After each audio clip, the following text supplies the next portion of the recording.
আসসালামু আলাইকুম বন্ধুরা, ওয়েলকাম মাই সুইটি কিচেন।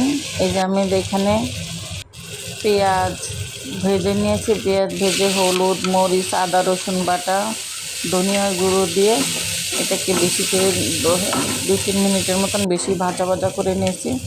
এই যে ভাজা ভাজা করা শেষ। এখন একটু অল্প পরিমাণে কষানোর একটু পানি দেবো, যাতে কষিয়ে ভালো করে রান্নাটা করতে পারি।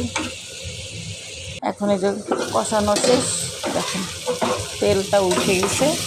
এখন আমি এই যে একটু নাড়াচাড়া করব, নাড়াচাড়া গোটাগুটি করে। দেখেন এখন আমি ঝোলের পানিটা দিয়ে দেবো। এই যে দিচ্ছি, ঝোলের পানিটা দিয়ে ঢেকে দেবো। আমার চুলায় কিন্তু গ্যাস খুবই কম। আমি যে অনেক সকালে উঠে রান্না করি, এগুলো যাই হয় তাই আমি রান্না করে রেখে দিই। আবার গ্যাস আসে 3টা বাজে। এটা ঝোলটা বলক এসে পড়ছে এটা। এখন দেখেন এই যে আমি মাছগুলো দিয়ে দিচ্ছি, অনেকটা ফুটাইছি। আপনারা ঝোল দেওয়ার সাথে সাথে দিবেন না, বলক আসে। নিম্নে 10 থেকে 15 মিনিট ফুটবে, ফুটলে পরে দিবেন। একদম এটা খেতে অনেক মজা। আমি এই যে পেঁয়াজটা একদম আস্তে আস্তে রাখছি, যাতে না গলে, মানে এটা ওইভাবেই করছি যাতে পেঁয়াজটা থাকে আস্তে আস্তে। এটা পেঁয়াজ ভুনা, শুধু পেঁয়াজ ভুনা করেছি, মাছ দিয়ে পেঁয়াজ ভুনা করেছি।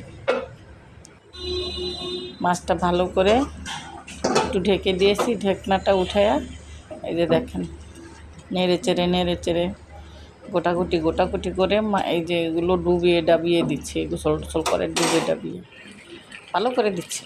দেখেন এখন একটু জিরার গুঁড়ো দিয়ে দিচ্ছি।